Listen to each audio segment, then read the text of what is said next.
J'arrive à l'aérodrome à 8 heures heure locale, ce matin de novembre. Je constate que l'herbe est couverte de gouttelettes d'eau, alors que les informations météo indiquent qu'aucune pluie n'a été observée pendant la nuit.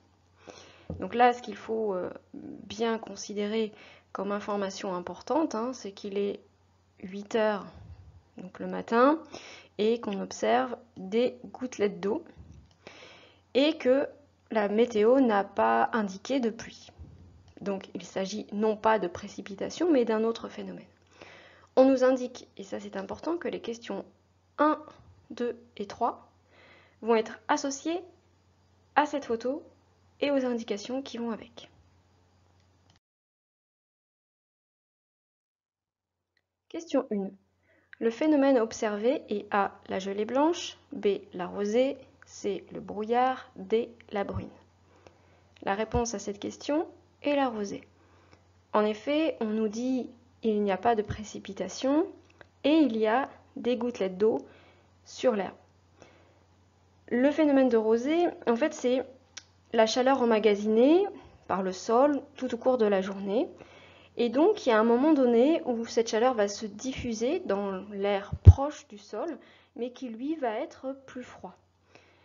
Cela va impliquer une condensation de cette vapeur et donc la formation de gouttelettes.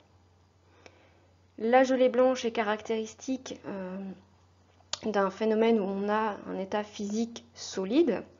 Le brouillard est caractérisé par une visibilité réduite et la bruine, une faible précipitation avec des toutes fines gouttelettes d'eau. Et là, en fait, on a affaire à des précipitations, ce qui n'est pas le cas. Question 2. Il est possible de conclure que, au cours de cette nuit, au voisinage du sol, A. Le taux d'humidité relative a atteint 100%, B. La température est passée en dessous de 0 degré Celsius, C. La pression a baissé en dessous de 1013 hectopascales, D. Le taux d'humidité relative a atteint 75%. Ici, pour obtenir effectivement ce phénomène de rosée, il faut un taux d'humidité qui atteint 100%. La réponse à cette question est donc la réponse A. Question 3. Cette nuit, de la vapeur d'eau a subi un changement d'état qui se nomme A. Cristallisation, B. Évaporation, C. Condensation ou D. Sublimation. La réponse à cette question est la condensation, la réponse C. En effet, on passe d'un état physique de l'eau qui est gazeux à un état plus condensé qui est le liquide. Vous pourriez retrouver également un autre terme qui indique donc le passage de l'état gazeux à l'état liquide, que l'on nomme la liquéfaction. Donc la réponse à la question 3 est la réponse C. Question 4. Les instruments de mesure du vent en surface sont placés sur un pylône à 10 mètres. A. Pour échapper aux dégradations animales. B. Pour éviter les effets de la couche de frottement de surface. C. Pour être représentatif à l'échelle planétaire. D. Pour donner une information à un moment clé de l'atterrissage. La réponse à cette question est la réponse B. Pour éviter les effets de la couche de frottement de surface. Question 5. Sur une carte de pression, une ligne qui joint les points d'égale pression est nommée A. Isotherme, B. Isocline, C. Isophase ou D. Isobare. Il s'agit de la réponse D, une isobare. On remarque que nous avons toujours le même préfixe, iso, qui veut dire égal ou même. Et la notion de pression, ici, on peut la retrouver avec bar, puisque l'une des unités possibles pour exprimer une pression atmosphérique, c'est le bar. Une isotherme, c'est une ligne qui joint les égales températures. Une isocline, c'est une notion liée aux mathématiques, aux équations différentielles, donc on ne voit pas du tout ça au collège. Une isophase, c'est une ligne d'égale altitude. Donc la réponse à la question 5 est la réponse D. Question 6. L'expression marée barométrique désigne A. Une zone où la pression varie peu, B. Une zone ou un axe de basse pression, C, une zone ou un axe de haute pression, D, une zone où le gradient de pression est très élevé. Donc un marais barométrique, c'est une zone où la pression va varier très peu. C'est la réponse A. Comment je le sais? Eh bien, un marais, moi je l'associe à une zone où, par exemple, où il y a de l'eau et ça évolue très peu. Il n'y a pas de vagues, c'est très monotone. Et barométrique, pour moi, barométrique, bar, donc ça me fait penser à la pression atmosphérique. Donc là, effectivement, la réponse, c'est la réponse A. Après, on peut y aller aussi en éliminant certaines réponses. Une zone de basse pression, c'est une dépression. Une zone de haute pression, c'est un anticyclone. Et bon, la dernière est difficile puisqu'on parle de gradient de pression. Un gradient de pression, c'est par exemple, si on est ici et puis on a une autre localité qui est ici, on va avoir une pression, par exemple, qu'on va appeler pression 1, qui va être, je ne sais pas moi, par exemple, de 1000 hectopascales, et puis d'un seul coup, dans l'autre localité, on va avoir une pression qu'on va appeler P2, qui va être vraiment très très très élevée par rapport à P1. Par exemple, je ne sais pas moi, 1030 hectopascales. Un gradient de pression, en fait, c'est sur, disons, sur cette zone-là, on va avoir une pression qui va évoluer. Et très élevée, ça veut dire que ça va évoluer très vite. Donc la réponse à la question 6, c'est la réponse A. Question 7. Sur le schéma d'une perturbation représenté ci-dessous, le numéro qui correspond au secteur chaud est soit le 1, le 2, le 3, le 4. Le numéro 1, il s'agit de l'air froid antérieur. Le 2, il s'agit du front chaud. Le 3, le secteur chaud. Et le 4, l'air froid postérieur. La réponse à la question est donc la réponse C. En rappelant que ici, il s'agit d'un front froid et ici d'un front occlus. Question 8. Au niveau d'un front chaud, A. L'air chaud repousse l'air froid devant lui et lui passe au-dessus. B. L'air froid repousse l'air chaud devant lui et lui passe en dessous. L'air froid repousse l'air chaud devant lui et lui passe au-dessous. L'air chaud repousse l'air froid devant lui et lui passe au-dessous. Essayons de revoir à quoi correspond le front chaud, le front froid et ce qui se passe au niveau des masses d'air. Voici une coupe qui va nous être utile. Donc le front chaud qui est matérialisé ici par la ligne rouge avec les demi-cercles rouges. On va avoir donc l'air chaud qui va dans ce sens-là. On nous dit bien qu'il y a un sens de déplacement vers la droite de l'écran. On va avoir donc l'air chaud qui va repousser l'air froid. Et comme l'air chaud est moins dense que l'air froid, eh bien, il va passer au-dessus de cet air froid qui est ici. Contrairement au front froid, le front froid qui est matérialisé par une ligne bleue avec des triangles bleus, l'air froid ici qui va se déplacer et qui va repousser l'air chaud, mais par contre l'air chaud, lui, va passer au-dessus. Aussi bien, on a toujours l'air chaud qui va avoir tendance à monter, et l'air froid plutôt vers le bas, puisqu'on a une différence de densité. Donc la phrase qui correspond ici, c'est l'air chaud repousse l'air froid devant lui et passe au-dessus. Lorsqu'on ne sait pas répondre à cette question, essayez déjà de reprendre cette notion. L'air chaud est moins dense que l'air froid. Donc, la réponse B, par exemple, l'air froid repousse l'air chaud devant lui et lui passe au-dessus, ce n'est pas possible. L'air chaud repousse l'air froid devant lui et lui passe en dessous, ce n'est pas possible aussi. Donc vous voyez, déjà en ayant cette notion-là, vous pouvez éliminer deux réponses et puis après essayer donc voilà de vous dire le front chaud, qu'est-ce qui est acteur? Bon, si on l'appelle le front chaud, c'est que c'est certainement l'air chaud qui est acteur et donc qui va repousser l'air froid. Donc la réponse à la question 8 est la réponse A. Question 9. Si un observateur se place face au vent dans l'hémisphère nord, la dépression et l'anticyclone se situent de la manière suivante. A. Anticyclone sur la droite, dépression sur la gauche. Ou B. Anticyclone face à lui, dépression derrière lui. Ou sans anticyclone sur sa gauche, dépression sur sa droite.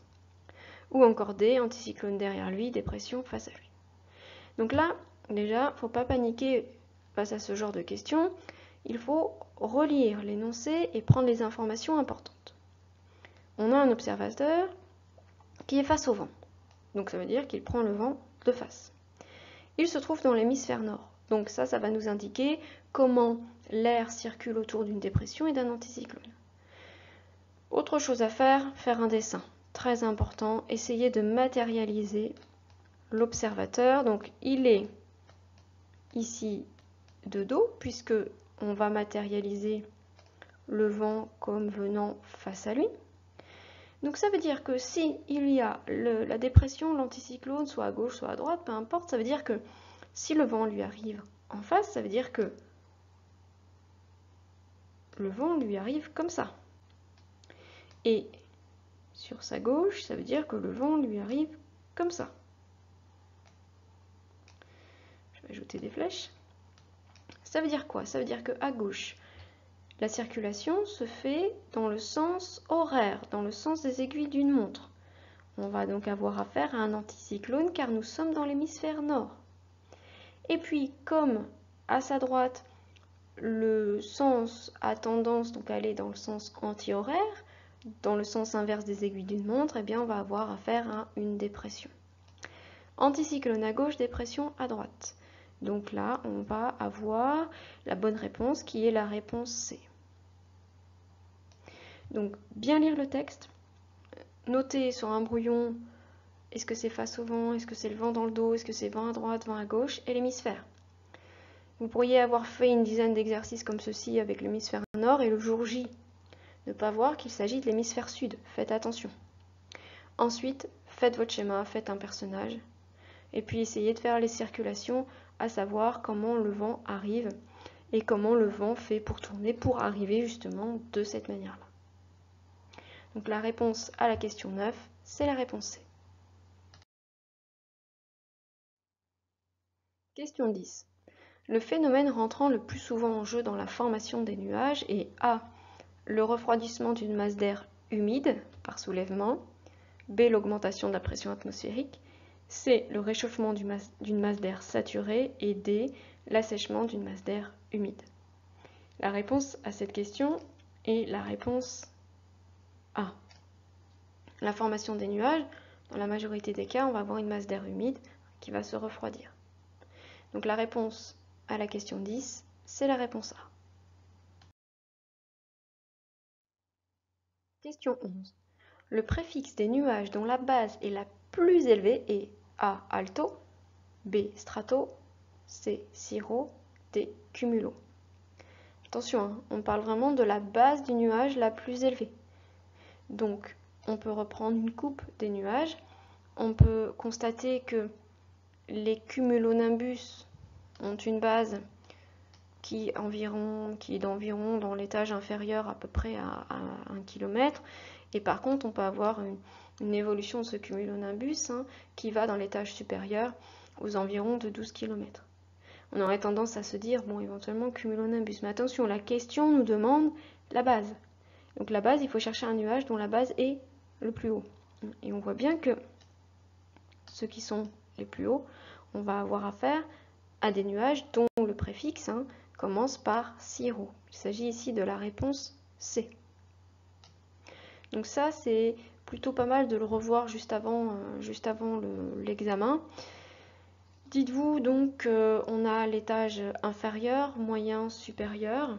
On va avoir donc dans l'étage inférieur les cumulus, les stratus, les stratocumulus, puis ensuite dans l'étage moyen, on va avoir affaire aux altos et aux nimbostratus. Et puis on va avoir l'étage supérieur, on va avoir les cirros et les cirrus. Et le cumulonimbus étant un peu particulier puisque sa base commence dans l'inférieur et se termine dans le supérieur. La réponse à la question 11 est donc la réponse C. Question 12. Le nuage figurant sur la photo ci-dessous est un A. Cumulonimbus, C. Cumulus, C. Stratus, D. Altocumulus. Alors on voit bien, très particulier ce nuage puisque ses formes sont bien distinctes. Et on a quand même un nuage qui est assez proche du sol, finalement, si on voit bien ici, l'horizon. On a le sol ici, puis on a le base du nuage ici. Donc déjà, on ne va pas avoir affaire à des nuages de l'étage moyen, donc on ne va pas avoir affaire à l'altocumulus.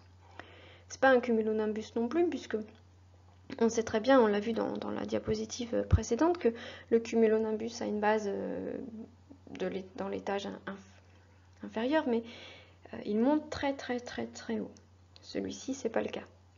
C'est pas un stratus, parce qu'un stratus, il a pas forcément une forme bien définie, bien distincte. Ici, on a affaire à un cumulus, donc il s'agit de la réponse B.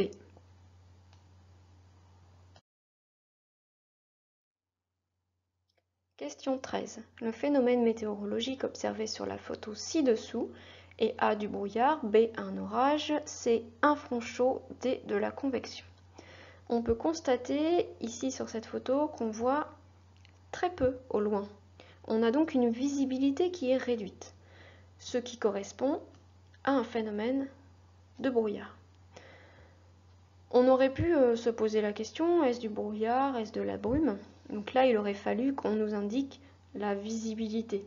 Inférieure à 1 km de visi, on a affaire à du brouillard, entre 1 et 5 à de la brume. Bon, là, on voit nettement sur la photo qu'on a une visibilité vraiment très réduite. Donc il s'agit bien du brouillard, réponse A.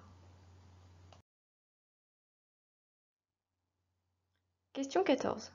La grêle est un type de précipitation qui se forme dans quel nuage? A. Les stratus, B. Les altostratus, C. Les cumulonimbus ou D. Les stratocumulus. La grêle, c'est caractéristique de ces nuages qui sont très élancés, qui commencent dans l'étage inférieur et qui se terminent dans l'étage supérieur. Ce sont les cumulonimbus.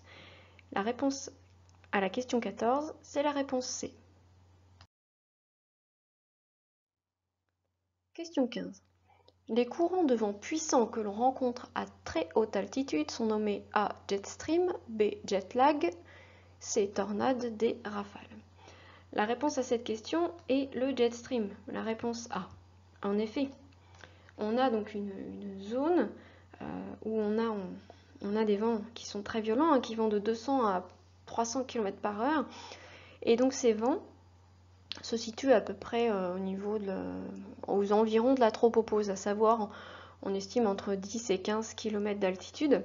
Donc ces vents sont vraiment très puissants. D'ailleurs, on peut le constater, par exemple, si on étudie les radiosondes. Donc les radiosondes, ce sont des petits ballons stratosphériques qui sont envoyés par Météo France pour pouvoir établir des bulletins météorologiques. Et lorsque ces radiosondes sont prises dans le jet stream, ces ballons parcourent des centaines, voire des milliers de kilomètres. Donc ça peut vraiment être très puissant. Donc la réponse à la question 15, c'est la réponse A, le jet stream. Question 16. La brise de pente montante se forme en région A, côtière et de jour, B, côtière et de nuit, C, montagneuse et de nuit, D, montagneuse et de jour. On a affaire à une brise de pente montante, donc c'est forcément montagne.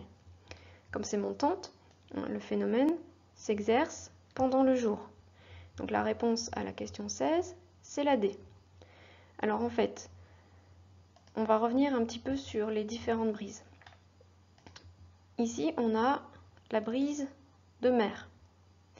Donc en fait, on a un phénomène lié au rayonnement du soleil, où il y a un réchauffement du sol, et puis on va avoir un air qui va donc aussi se réchauffer, et donc on va avoir un air qui va être plus chaud au niveau du sol que par rapport à l'air qui est au-dessus de l'océan. Donc on va avoir un phénomène de dépression, et donc on a une brise qui va s'effectuer de la mer, donc de l'océan, vers le sol. Donc ça, c'est la brise de mer. On peut aussi avoir la brise de terre. Donc la brise de terre, on a la masse d'air qui est en contact avec le sol, qui se refroidit plus vite que celui en contact avec la mer.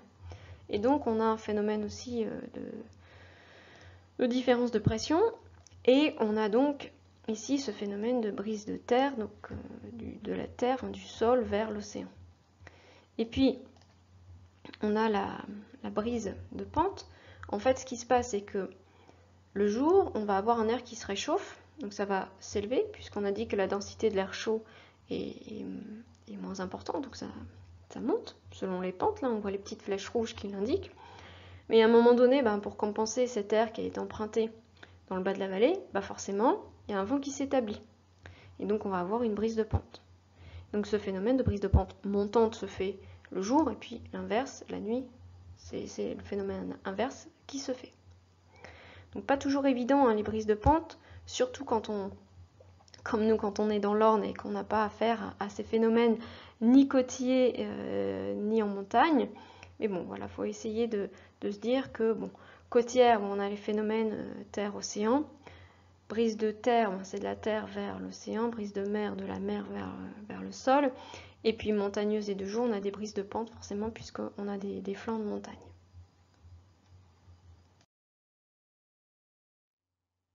Question 17.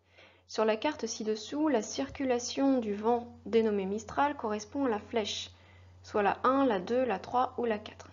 Alors pas toujours évident de retrouver ces vents, puisque nous, effectivement, nous sommes dans l'Orne, donc nous n'avons pas affaire à ces vents, mais ces vents qui sont très significatifs dans le sud de la France. Donc, on va les renommer. Le 1, on le voit, donc la flèche qui vient du sud-est et qui remonte, il s'agit de l'OTAN. Le vent qui est en direction, en sens opposé, c'est la tramontane. Le 3, c'est le Mistral. Et le 4, le Sirocco. La réponse à cette question, on nous demande le Mistral. Il s'agit donc de la réponse C.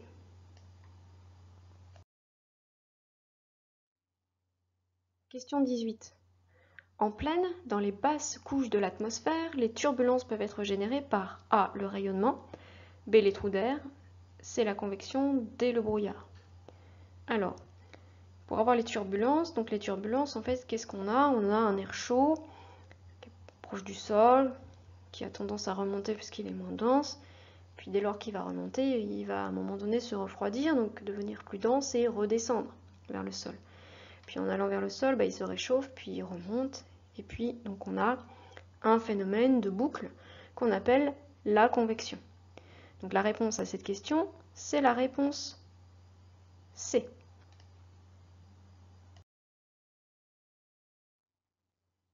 Question 19. Le principal danger induit par le brouillard sur le vol est A. la formation de givrage possible en toute saison, B. la turbulence associée, C. la diminution de la visibilité, D. le risque de foudroiement. Le principal risque du brouillard, c'est une diminution de la visibilité, puisque le brouillard est défini par une visibilité inférieure à 1 km. Je le disais tout à l'heure. Et puis là, juste après, on a la catégorie de la brume, qui a donc une caractéristique telle que la visibilité est réduite juste au-delà de 1 km jusqu'à 5 km. Question 20. Parmi les éléments suivants, une conséquence possible du givrage est A. Soit un gain d'altitude, B. une altération des profils aérodynamiques, C. une amélioration des performances de l'aéronef, D. une diminution de la traînée. Alors, le givrage. Imaginons un profil d'aile. Si on givre, par exemple une accumulation de givrage sur l'aile, eh bien évidemment, la forme de l'aile, le profil de l'aile va changer. Donc si on change le profil de l'aile, on va avoir une perte de portance. Donc on va altérer le profil aérodynamique de notre aile. Donc la réponse à cette question est la réponse B. On ne va pas améliorer les performances de l'aéronef. On ne va pas diminuer la traînée, au contraire. On va tendre à avoir une traînée plus importante. Et puis on ne va pas gagner de l'altitude, parce que si on fait le lien de cause à effet, si on altère le profil aérodynamique, on suppose qu'on perd de la portance. Si on perd de la portance, on ne va pas gagner d'altitude, on risque plutôt d'en perdre. Donc la réponse à cette question est la réponse B.